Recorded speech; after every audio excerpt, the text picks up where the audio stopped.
Est-ce que nous vivons les derniers jours du gouvernement Barnier et est-ce que Emmanuel Macron va être condamné à la démission? La démission de Macron, ça fait des années qu'on en parle et pourtant il est possible qu'aujourd'hui on n'en ait jamais été aussi proche. Alors aujourd'hui, dans Actu Réfractaire, votre quotidienne d'actualité indépendant, on va parler des 5 scénarios possibles à cette crise politique inédite.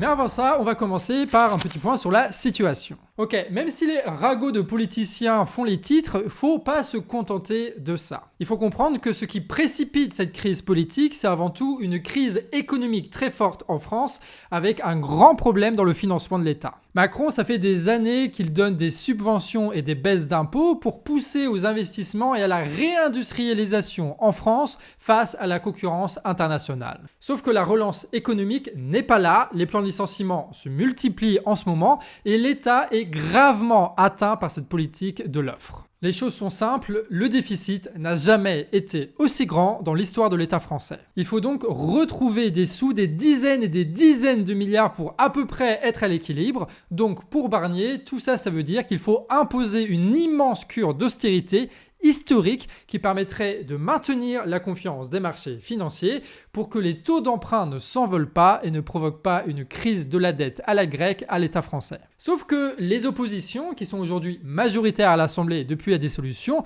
ne sont pas prêts à voter une telle saignée sociale de 60 milliards. Une contradiction qui va imposer à Michel Barnier cette semaine de passer en force son texte de budget par 49.3, offrant ainsi la possibilité aux oppositions de le censurer, c'est-à-dire de forcer sa démission. Sur le fondement de l'article 49, alinéa 3 de la Constitution, j'engage la responsabilité du gouvernement, de mon gouvernement, sur l'ensemble du projet de loi de financement de la sécurité sociale pour 2025. Et aujourd'hui, on apprend que le Rassemblement national est prêt à voter la motion de censure présentée par le nouveau Front populaire, ce qui mènerait à la fin du gouvernement Barnier. Donc ça, c'est la situation. Et donc, que va-t-il se passer à partir de ça? On ne sait pas. Par contre, on a 5 scénarios à vous présenter. Premier scénario, c'est que le jour du vote de la motion de censure, donc dans la semaine, probablement mercredi, il n'y aura aucune majorité pour dégager Barnier. Soit à cause d'un revirement du RN à la suite de compromis avec Barnier, soit du Parti Socialiste qui aurait négocié des places au gouvernement. Alors clairement, vu la déclaration et ce que vous allez voir ensuite dans la vidéo, c'est pas vers ce scénario où on se dirige. Le RN, comme le PS, parle aujourd'hui en boucle de censure et même parfois de démission de Macron. Mais ce serait pas la première fois pour eux de totalement retourner leur veste. Dans ce cas de ce premier scénario, le gouvernement Barnier sera conservé et les compromis du budget permettraient de le voter. Donc la situation serait temporairement débloquée. Et ça, c'est le scénario le plus favorable à Emmanuel Macron. Mais là, on va continuer à aller de plus en plus profond dans l'iceberg, dans des scénarios de plus en plus probables.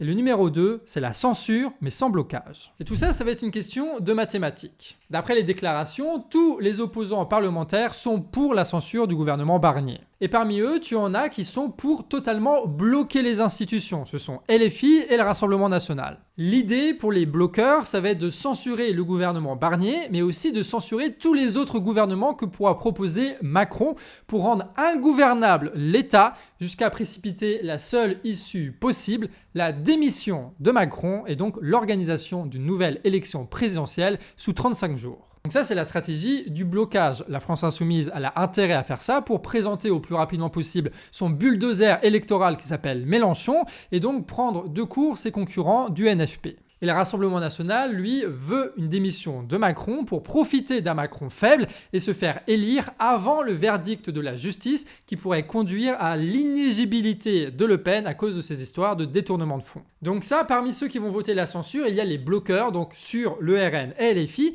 sauf que à eux deux, ils n'ont pas de majorité en fait. Il faut qu'ils trouvent 100 autres députés de l'Assemblée nationale qui sont prêts à bloquer toutes sortes de gouvernements Macron. S'ils veulent bloquer l'Assemblée, il va falloir trouver d'autres groupes d'opposition, dont l'un qui va jouer les faiseurs de roi dans cette histoire, le Parti Socialiste. Grâce à un accord extrêmement favorable au PS grâce au nouveau Front populaire, le PS a aujourd'hui 66 députés. Et ils sont chauds pour censurer Barnier, mais contrairement à LFI ou au RN qui eux veulent bloquer, le PS, lui, il a d'autres plans en tête. Quand nous avons rencontré le président... Le pouvoir est difficilement un parlement.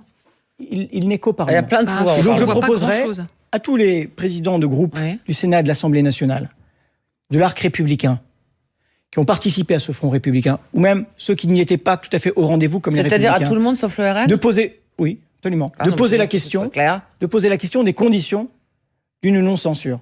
Le parti de François Hollande va pouvoir aller voir Macron et négocier un nouveau gouvernement qui irait du PS aux macronistes jusqu'au LR pour assurer une majorité à l'Assemblée nationale, donc débloquer la situation tout en maintenant Macron à la présidence. Mais t'as pas mal de députés PS qui veulent garder leur siège et qui ont pour ça besoin d'une alliance avec le NFP et avec LFI, donc c'est pas sûr que ça passe. Toute cette théorie repose d'ailleurs sur le fait que François Hollande trahisse, voilà. Autant vous dire qu'il faut prendre au sérieux ce scénario.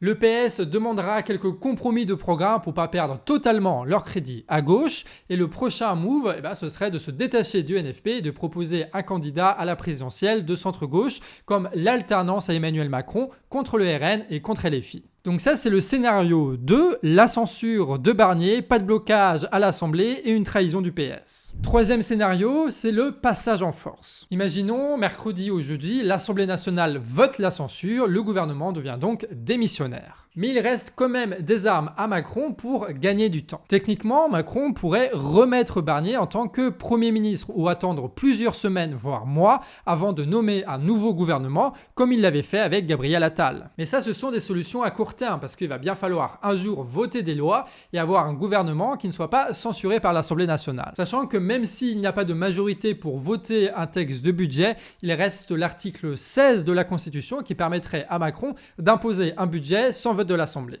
Cette stratégie de jouer le chrono va permettre donc à Emmanuel Macron de gagner du temps jusqu'à l'inévitable soit démission, soit dissolution de l'Assemblée nationale. Une dissolution qui peut arriver qu'une fois par an, donc la prochaine fois, ça va être cet été. Mais question, pourquoi est-ce que Macron voudrait gagner du temps ? Et là-dessus, Mélenchon, il a sa petite idée. Lors de son moment politique, son émission où il explique les stratégies de la France Insoumise, il a émis l'hypothèse que Macron voudrait attendre jusqu'à février pour pouvoir renouveler des membres au sein du Conseil constitutionnel, afin que celui-ci lui permette de se représenter une troisième fois en tant que président, même si c'est normalement interdit par la Constitution. Mais vu qu'il n'aurait pas fini son second mandat, les sages du Conseil constitutionnel macroniste pourraient interpréter comme étant, vu que c'est pas terminé, il peut en faire un troisième. Mais en vrai, même si Macron arrive à temporiser et puis à gagner le Conseil constitutionnel et donc à se présenter et même à gagner ces élections, ça changerait pas grand-chose. On retournerait à la case départ, l'Assemblée serait toujours bloquée dans l'attente d'une prochaine dissolution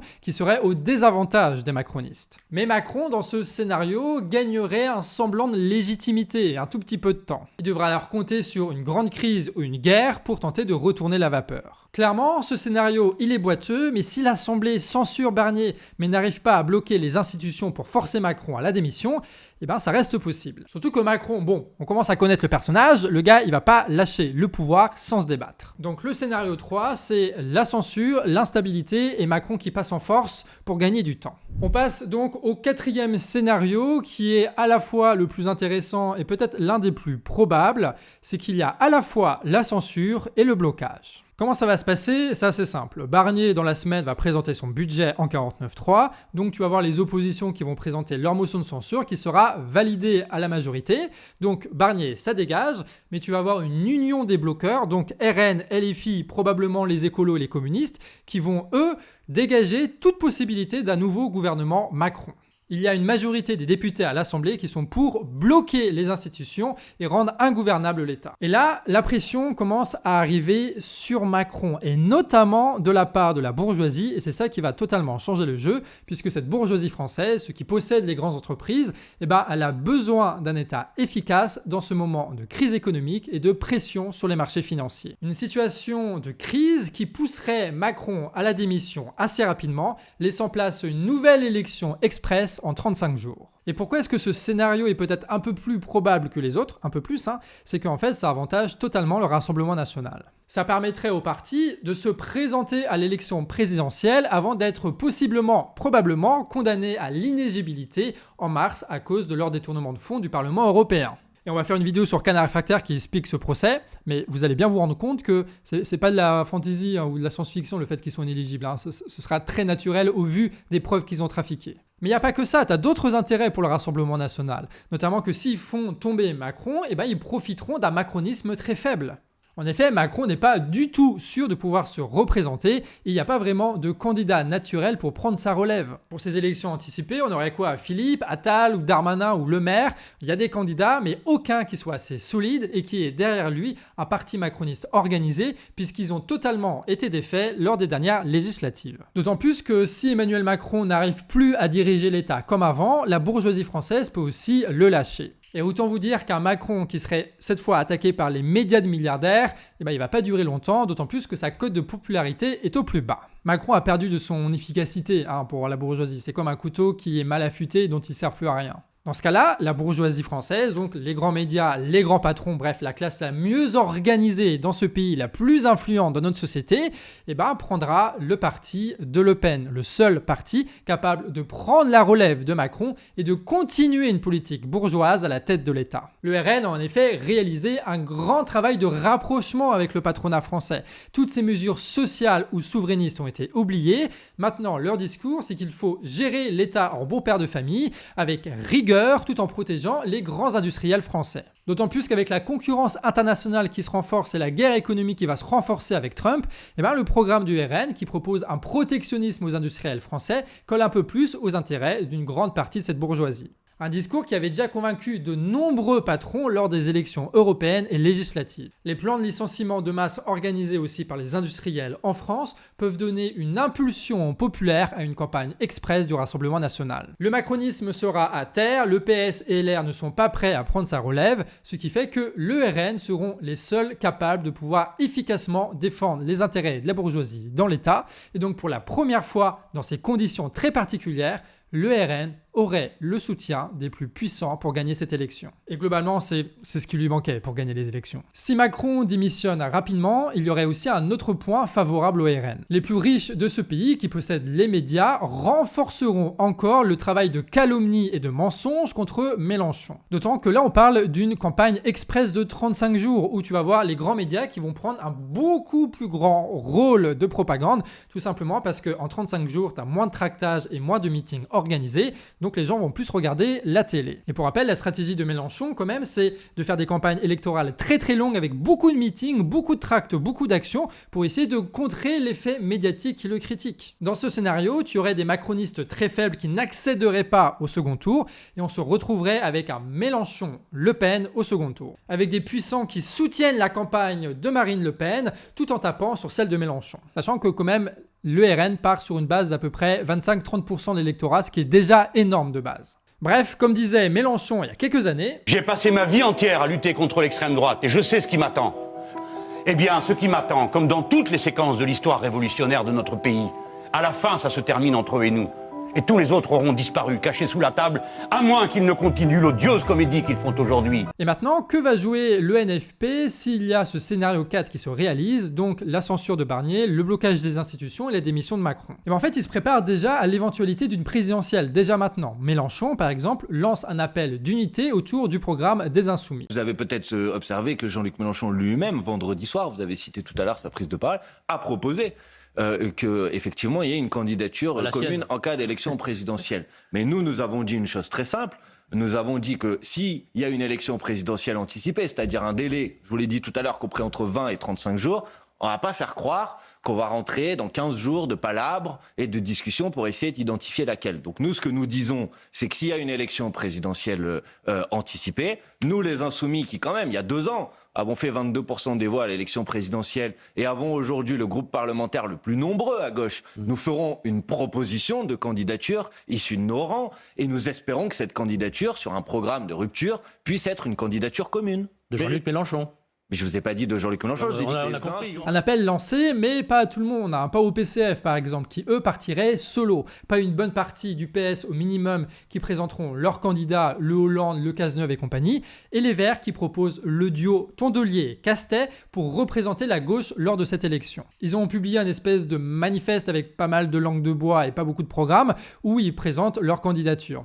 officieusement, d'accord? Officiellement, c'est pas les mots qu'ils utilisent, mais tout le monde lit ça, quoi. Et d'ailleurs, c'est une très belle prise stratégique pour les écologistes, vu qu'ils vont pouvoir se présenter comme le parti de l'unité du NFP, avec comme candidate Castet, dont les Insoumis avaient fait campagne après les législatives. L'opportunisme avait poussé le NFP à l'union pour les législatives, car la tambouille leur apportait un maximum de députés, mais là, pour les présidentielles, ça va partir séparé, tout simplement parce que la parole à la télévision est donnée aux candidats, donc tout le monde veut parler, donc tout le monde aura son candidat, donc ça va partir divisé. Mais un Mélenchon au second tour est tout de même possible et envisageable malgré les divisions opportunistes du NFP. Si Mélenchon garde son score de 2022, il pourrait peut-être accéder au second tour, puisque 22% pourrait être suffisant pour battre Emmanuel Macron. Mais ça ne veut pas dire pour autant qu'on va revivre l'élection Le Pen-Macron. Déjà parce que les macronistes incapables de diriger l'État ne seront peut-être pas soutenus de la même façon par la bourgeoisie et donc feront un score beaucoup plus bas, surtout vu le taux de popularité d'Emmanuel Macron. Il est possible dans cette élection que le Rassemblement national monte en termes de voix et que les macronistes, eux, baissent. Ce qui fait que la marche pour le second tour pour arriver deuxième sera peut-être beaucoup plus basse qu'en 2022 et qu'un 22% de Mélenchon suffirait pour accéder au second tour. Et là, on aurait un petit poulet incroyable, un débat télévisuel du second tour entre Le Pen et Mélenchon, sur lequel Mélenchon d'ailleurs mise beaucoup pour essayer de renverser la vapeur qui va être en faveur du Rassemblement national pour gagner ses présidentielles et dissoudre l'Assemblée nationale en juin. Mais même si, imaginons, dans le scénario où Mélenchon gagne l'élection, c'est pas idéal, parce que ça veut dire que durant plusieurs mois de présidence, il n'aura pas de majorité à l'Assemblée nationale, il va pas pouvoir s'attaquer à des réformes économiques importantes, ou par exemple démanteler les médias de milliardaires, ce qui est indispensable s'il veut appliquer le programme et défaire la propagande. Et il y aura toujours le problème du déficit, de la pression des marchés financiers et de la fuite des capitaux qui sont difficilement arrêtables sans majorité au Parlement. En fait, quoi qu'il arrive, scénario 1, 2, 3, 4, 5, il n'y a pas de solution magique et la crise va continuer quoi qu'il arrive. C'est ça qu'il faut retenir. Là, on parle de l'économie de la bourgeoisie, des différents partis politiques, mais il reste quand même un acteur, c'est nous. Cinquième et dernier scénario, qui peut se combiner d'ailleurs avec les autres, mais l'idée c'est de dire que la crise économique, les licenciements de masse et l'augmentation des prix de l'énergie va pousser à l'organisation spontanée ou non de mouvements populaires et syndicaux qui vont émerger partout en France. La CGT a déjà annoncé de nombreuses dates, les agriculteurs sont toujours en colère mais refusent de suivre les syndicats, on a vu des gilets jaunes reprendre les ronds-points et la colère elle monte. Bref, il est possible que l'instabilité se renforce et que nous, par nos blocages, nos manifestations et notre structuration, on renforce la pression sur Macron et sur les candidats à la présidentielle. Mais tout ça, ça dépend de nous. Alors pour toi, lequel de ces 5 scénarios est le plus crédible? Dis-nous ça en commentaire et partage cette vidéo pour que chacun y voit un petit peu plus clair sur cette situation politique complexe. Ce qui est sûr, c'est que la crise économique précipite une crise politique qui ne va pas s'arranger quoi qu'il arrive dans les mois à venir. Il va donc falloir se tenir prêt à militer et surtout à suivre attentivement l'actualité. Donc pensez à vous abonner sur Actu Réfractaire. Voilà, c'est le moment ou jamais. D'ailleurs, en préparatif de la campagne présidentielle, ça peut valoir le coup aussi d'investir dans des médias indépendants de critique. Et justement, Glupatate a lancé sa campagne de financement il y a quelques jours. C'est le média le plus suivi sur la politique indépendante en France, sur les réseaux verticaux comme Insta, TikTok ou YouTube. Et d'ailleurs, ils ont rejoint Canard en septembre, c'est nous qui les produisons en quelque sorte. Et les avoir à plat temps pour une campagne présidentielle, ce serait quand même vraiment le pied pour lutter contre la propagande. On vous met la cagnotte en description. Merci beaucoup à Monteur des Coloniales pour avoir monté cette plus longue vidéo que d'habitude. J'espère que ça vous a plu. Partagez un maximum pour que ce soit vu par un maximum de gens. Et on se dit à la prochaine, demain à 18h pour une prochaine Actu Réfractaire.